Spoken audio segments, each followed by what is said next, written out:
Hello students, இன்றைக்கி நான் வந்து அட்மினிஸ்ட்ரேஷன் ஆஃப் ஸ்டேட்ஸ் அதிலிருந்து 10 இம்பார்ட்டண்ட் கொஷின் வித் ஆன்சர் அப்புறம் எக்ஸ்பிளேஷனோட பார்க்க போகிறோம். ஃபஸ்ட்டு கொஷின் என்ன பார்த்தீங்கன்னா, பின்வரும் நியமனங்களில் எது குடியரசுத் தலைவரால் செய்யப்படுவது இல்லை? மக்களவை சபாநாயகர், இந்திய தலைமை நீதிபதி, விமானப்படை தலைமை நீதிபதி, இராணுவ தலைமை நீதிபதி. இதில் எது வந்து பிரசிடெண்ட் வந்து எலெக்ட் பண்ண மாட்டார் அப்படின்னு கேட்குறாங்க.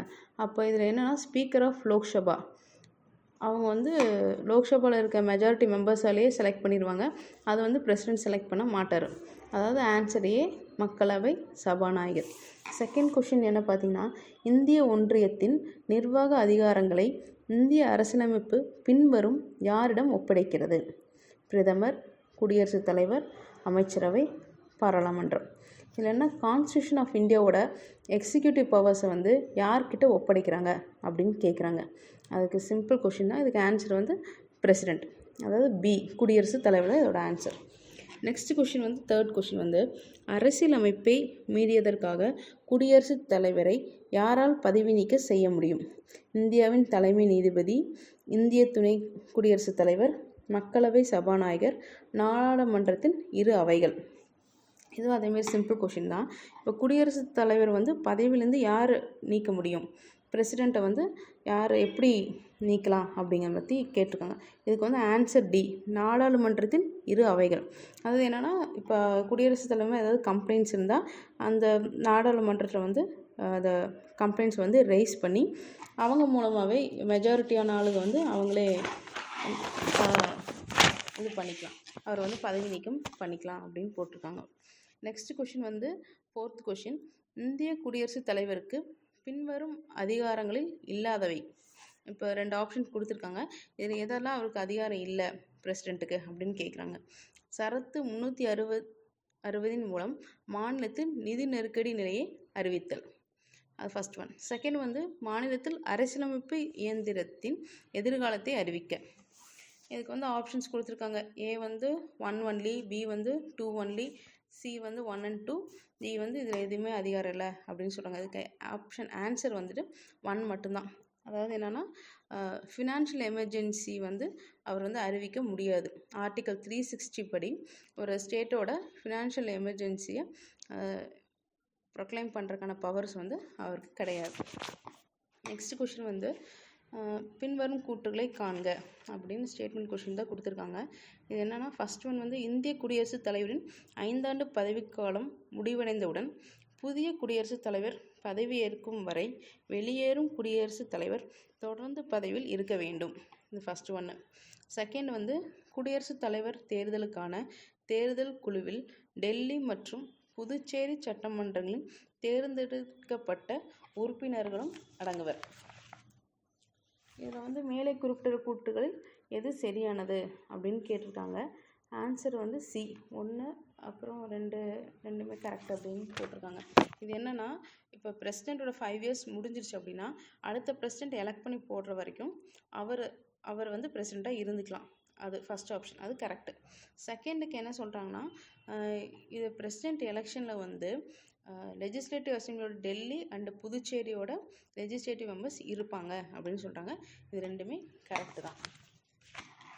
அடுத்தது வந்து 6th கொஷின் என்னன்னு பார்த்தீங்கன்னா,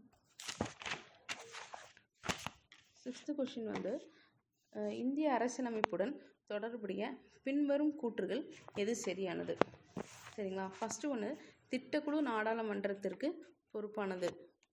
நாடாளுமன்றத்தின் இரு அவைகளில் ஏதேனும் ஒன்று அமர்வில் இல்லாத போது மட்டுமே குடியரசுத் தலைவர் அவசர சட்டங்களை இயற்ற முடியும். உச்ச நீதிமன்ற நீதிபதியாக நியமிக்கப்படுவதற்கான குறைந்தபட்ச வயது 40 ஆகும். தேசிய வளர்ச்சி குழு மத்திய நிதியமைச்சர் மற்றும் அனைத்து மாநிலங்களும் முதலமைச்சர்களை கொண்டு அமைக்கப்பட்டுள்ளது. இப்போ என்னன்னா, இதில் வந்து எது தொடர்புடைய எது சரியானது அப்படின்னு கேட்குறாங்க. அதுக்கு ஆன்சர் வந்து பி.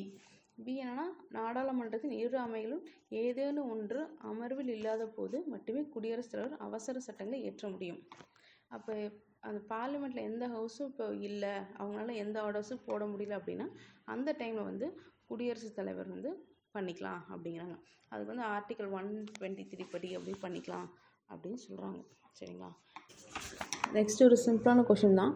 பின் வருபவர்களில் யார் இந்தியாவின் துணை குடியரசுத் தலைவர் பதவியை வகித்துள்ளார்? அதுக்கு வந்துட்டு முகமது தஹியதுல்லா, ஃபக்ருதீன் அலி அகமத், நீலம் சஞ்சீவ ரெட்டி, சங்கர் தயாள் சர்மா. 4 ஆப்ஷன்ஸ் கொடுத்துருக்காங்க. இதில் யார் வந்து துணை குடியரசுத் தலைவர் அப்படின்னு பார்த்தீங்கன்னா 1 and 4 முகமது தஹியதுல்லா, அடுத்து சங்கர் தயாள் சர்மா. இதில் முகமது தஹியதுல்லா வந்து வைஸ் பிரசிடெண்ட் ஆஃப் இந்தியா வந்து 1979லேருந்து 1984 வரைக்கும் இருந்திருக்காரு. அதேமாதிரி சங்கர் தயாள் வந்து 1987லேருந்து 1992 வரைக்கும் துணை குடியரசுத் தலைவராக இருந்திருக்காரு. அதுக்கப்புறம் 1992லேருந்து 1997 வரைக்கும் பிரசிடெண்ட் ஆஃப் இந்தியாவாக இருந்திருக்காங்க. நெக்ஸ்ட் கொஷின் வந்து ஸ்டேட்மெண்ட் கொஷின் தான். அது வந்து பின்வரும் கூற்றுகளை காண்க. ஃபஸ்ட் ஒன் வந்து குடியரசுத் தலைவர் மரண தண்டனையை ஆயுள் தண்டனையாக மாற்ற முடியும். செகண்ட் ஒன், ஆளுநர் மரண தண்டனையை ஆயுள் தண்டனையாக மாற்ற முடியாது. தேர்ட் ஒன், இராணுவ நீதிமன்றத்தால் வழங்கப்படும் தண்டனைகளையும் மன்னிக்கும் அதிகாரம் குடியரசுத் தலைவருக்கு உண்டு. ஃபோர்த் வந்து, இராணுவ நீதிமன்றத்தால் வழங்கப்படும் தண்டனைகளையும் மன்னிக்கும் அதிகாரம் ஆளுநருக்கு உண்டு. மேலே கொடுக்கப்பட்ட கூற்றுகள் எவை சரியானவை? இந்த 4 ஆப்ஷன்ஸ் கொடுத்துருக்காங்க. இதில் எது வந்து கரெக்டு அப்படின்னு கேட்குறாங்க. அது வந்து 1 and 3 தான் கரெக்டு. ஃபஸ்ட்டு வந்து குடியரசுத் தலைவர் மரண தண்டனை ஆயுள் தண்டனையாக மாற்ற முடியும் அப்படிங்கிறாங்க. தேர்ட் வந்து, இராணுவ நீதிமன்றத்தால் வழங்கப்படும் தண்டனைகளையும் மன்னிக்கும் அதிகாரம் குடியரசுத் தலைவருக்கு உண்டு அப்படிங்கிறாங்க. இது வந்து ஃபஸ்ட்டு வந்து 72 ஆர்டிகல் 72 படி குடியரசுத் தலைவருக்கு அந்த ஆப்ஷன் இருக்குது அப்படிங்கிறாங்க. நெக்ஸ்ட் கொஷின், குடியரசுத் தலைவர் இங்கிலாந்தின் மன்னர் அல்லது இராணியின் நிலையை ஏறக்குறைய ஒத்திருக்கிறார். அதுக்கான காரணம் வந்து குடியரசுத் தலைவர் இறுதியில் அமைச்சரவின் ஆலோசனைக்கு இணங்க கட்டுப்பட்டவர்.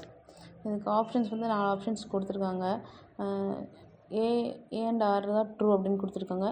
ஏ and R true, but R வந்து இதுக்கு கரெக்ட் எக்ஸ்ப்ளனேஷன் இல்லை அப்படின்னு பி கொடுத்துருக்காங்க. சி வந்து ஏ ட்ரூ, ஆர் வந்து ஃபால்ஸ்ன்னு சொல்லியிருக்காங்க. டி வந்து ஏ வந்து ஃபால்ஸ், ஆனால் ஆர் வந்து ட்ரூ அப்படின்னு கொடுத்துருக்காங்க. அதுக்கான கரெக்டான ஆன்சர் பார்த்திங்கன்னா ஏ தான்.